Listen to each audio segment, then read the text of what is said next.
good enough to have knowledge. You also have to put that knowledge into practice. You have to be the personal example of that knowledge. That's the meaning of acharya. Achara means activities. So acharya means one who acts according to the principles of the Vedas. Not only talks the talk, he walks the walk. We're not hypocrites. We're only giving knowledge that comes from our personal experience, that we have validated by our own work. And we're also living in such a way that we actually put those principles into practice in our own lives. And anybody can see this. Anybody can come here and see how we live. Yeah? And maybe we don't, get up at 3 o'clock in the morning and chant 1,000,000 rounds every day. But we live very simply, and we dedicate all of our energy and activities to benefiting others by spreading this absolute truth.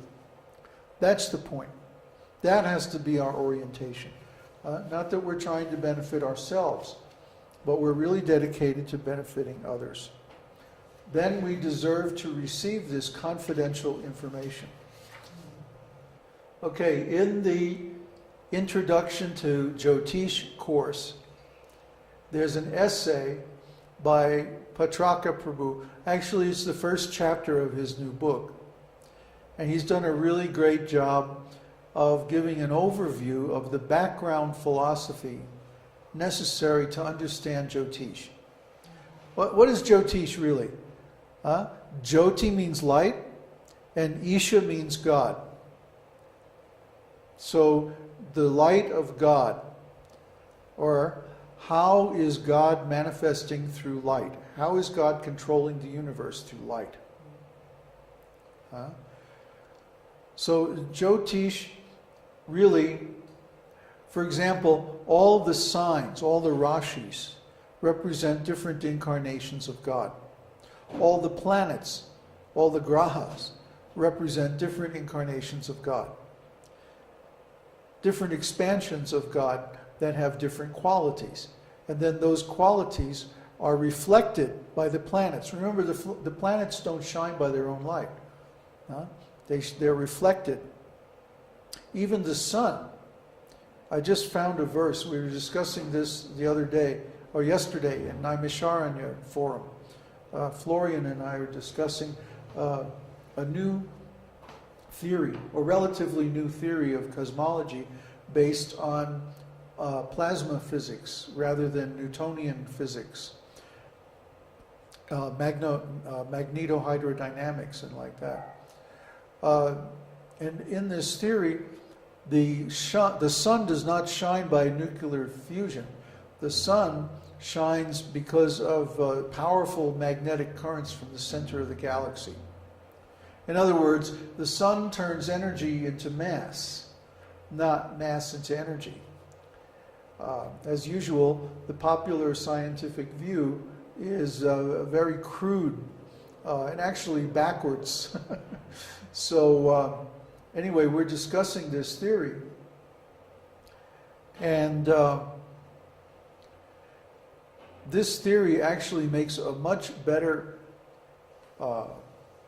background for explaining Vedic knowledge or Jyotish than the typical Western physical theory or astrophysical theory. Because why? The sun, just like the Earth and all the other planets, are living. They're living beings. They have personalities. They have consciousness. They have activities. And if we mess with them, there'll be a reaction. Just like you don't mess with a wild animal because you know it's going to attack you. So you don't mess with a planet. You don't mess with a star. They're too powerful. They're reflecting the energy of God.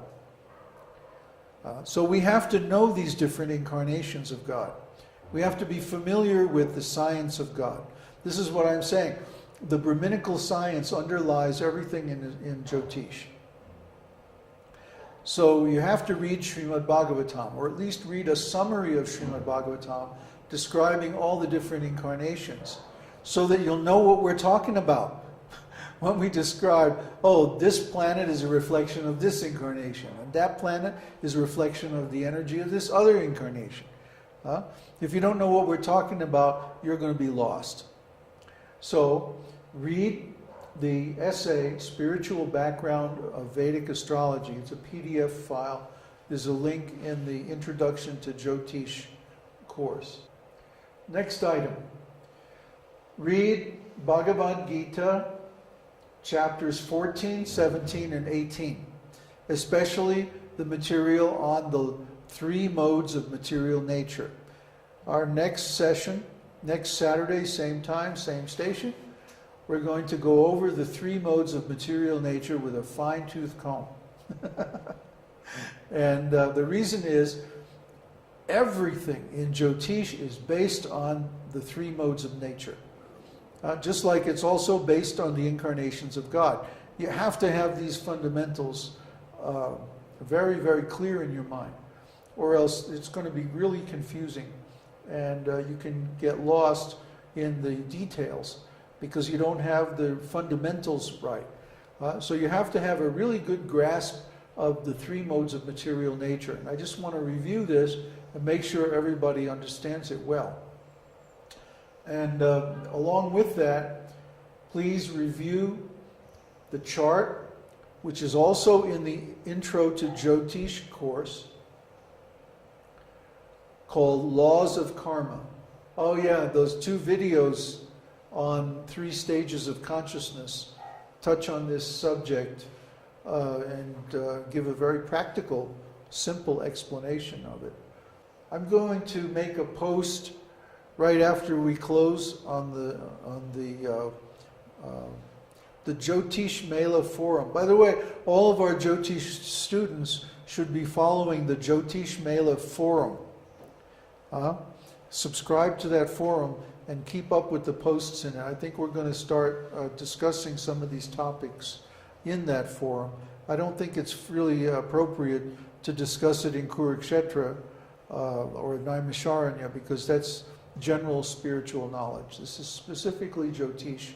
So I'm going to make a post in Jyotish Mela that gives links to all this material, just to make sure that you can find it and review it before next week's session. You can post your questions on the forum. You know, I'm always around to respond to those. So don't be shy. Let us know if you have any doubts or questions, anything's not clear, any misunderstandings, okay? Make sure and post them on the forum, and then I'll get back to you as soon as possible. Thank you very much for your participation. Let's chant the Nrsimha prayers. Namaste Narasimhaya. Namaste Narasimhaya. Pralada Lada Dayine. Pralada Lada Dayine. Hiranyakashi Purvaksha. Hiranyakashi Purvaksha. Shilatankana Kalaye. Shilatankana Kalaye. Ito Nrsimho Parato Nrsimho. Ito Nrsimho Parato Nrsimho. Yato Yato Yamitato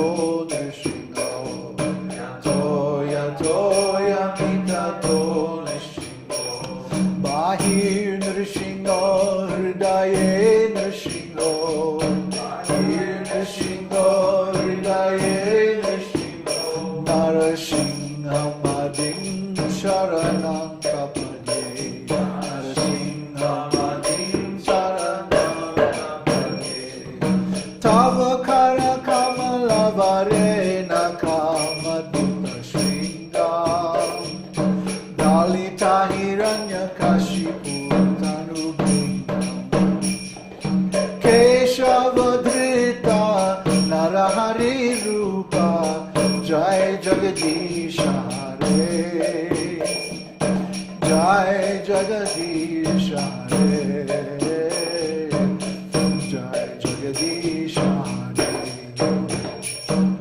Tava Kara Kamala Varena Kama Dutra Singam, Dalita Hiranya Kashipu Tanu Pingam, Keshavadrita Narahari Rupa, Jai Jagadish Hare,